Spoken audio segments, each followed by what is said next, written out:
Ladies and gentlemen of the GED class of 2011, I have one piece of advice for you. Don't rail the last quarter of a key series in one day. Oh sure, it looks nice and moe on the outside, but on the inside, it'll make you cry like a bitch. Those of you with more fragile emotional constitutions will be devastated for days. I speak from experience.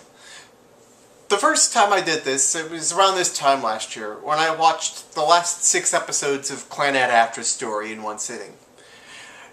Ushio's arc was perhaps the most depressing thing I've ever seen. And you think I wouldn't repeat that experience. After all, I watched Air back in the spring, and I only did 2 episodes at a time.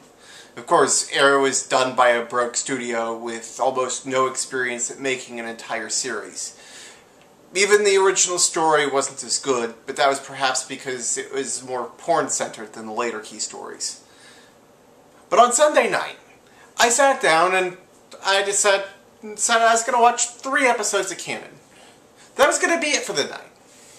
I'd watched the last 3 episodes on separate nights this week. But after that 3rd episode, the power of Ugu compelled me, and I carried on. I knew better. I really did. But I could not resist. And I cried like a bitch. Cried like a bitch in childbirth having a litter of a dozen pups. It wouldn't be the first time that the series made me cry either. Makoto's arc got me early on. Shiori's arc was likewise insanely depressing. And I knew that Ayu's arc was going to be absolutely horrible for my emotional state. And it was.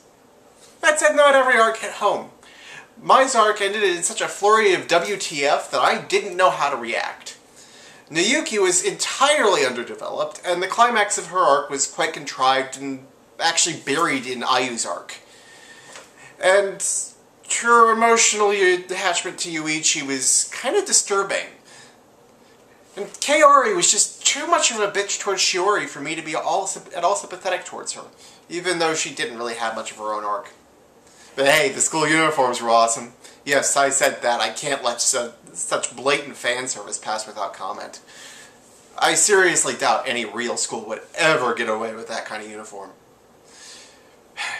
But in any case, it's time for me to go book my flight for Onicon. I'll see you in the real world then, and I'll see somebody tomorrow.